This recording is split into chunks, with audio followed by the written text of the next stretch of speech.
Johnny the Mad Baldwin. You're from Houston, Texas? Not originally from Detroit, Michigan. Okay, but you ended up down here in Houston back in the amateur days. Yeah. No, in professional. I came here and turned professional. Okay. Tell us about how you got started in boxing in Detroit. Was it Kronk Gym and all that? Yeah, it's around the local gyms where we had amateur boxing, and my brother and I used to play basketball. And one day the trainer asked us, do we want to fight in the park and recreation tournament? We just said yes. We went and fought and won it and went back to playing basketball. And then the next year he asked us again. Then he said, you know you're going to be fighting in the Golden Gloves. So I fought junior novice, and then the open division. And the open division happened to be in 1968. And that was the time of the Olympic Games. So I won the Michigan Golden Gloves, and then went to the National Golden Gloves. I lost to William Beeler. Then I went to the National AAU. Lost to William Beeler again in the National. So he couldn't represent both of them. So I had to represent the National AAU.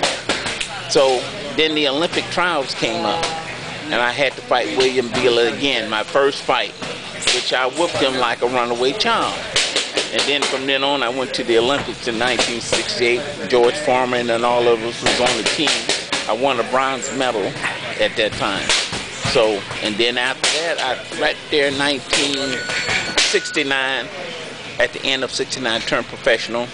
In 1970, I moved to Houston. When I moved to Houston, I had a manager, was under Eddie Yates, and then I came into association with Creed, and Creed became one of my trainers, and Creed became my closest trainer. It was like my they go. Where I go, they go. And I didn't like to go when he wasn't there, because you always have a rapport with one person that you can always understand and deal with. And he was one. I remember I was fighting Don Cobb, which was kind of up in the ratings. And I'm looking for Creed. Now, in New Orleans, they wouldn't let both of the trainers work the corner. They only had one trainer and one of their people working. And I used to look out there in the audience and trying to hear what Creed was saying and looking to see him, because that was my inspiration there. And then I won, and then after that I fought Marvin Hagler, Marvin Johnson, and Kalula, which was the junior middleweight champion. And of course I lost to those guys, but it was real close decision. Marvin Hagler, I don't know. I think he got a candy bar that day.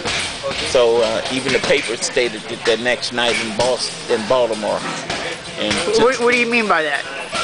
He actually lost the fight. Okay, they gave it to him even though you... Okay. Right, they gave it to him. So. And how many, what did it go, 10 rounds or 12? Oh, I always went 10 or 12. I never been knocked out. I stopped when I got old.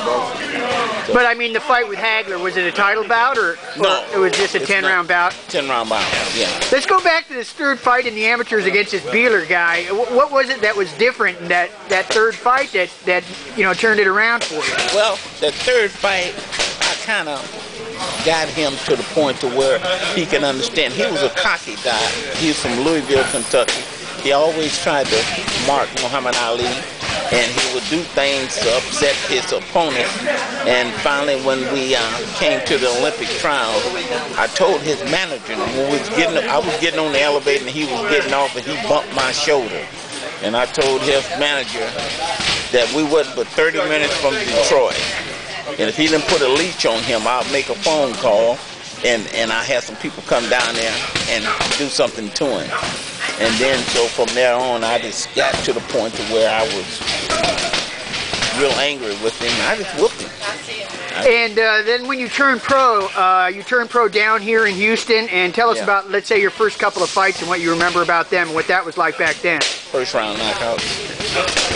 Let's go back to the Olympics. You were George Foreman's roommate?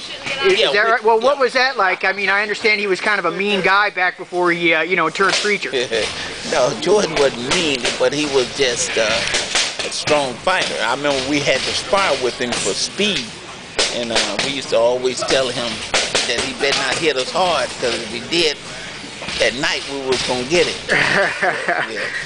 And then let's talk about the Hagler fight. I mean, tell us a little bit about what you did and what he did, and how that, again, obviously he ended up getting the decision, but tell us about, you know, what happened during the fight that you can recall. It had this many years on. It's been a while, but I know the fight was real close. And I remember after the fight, we went back to the hotel.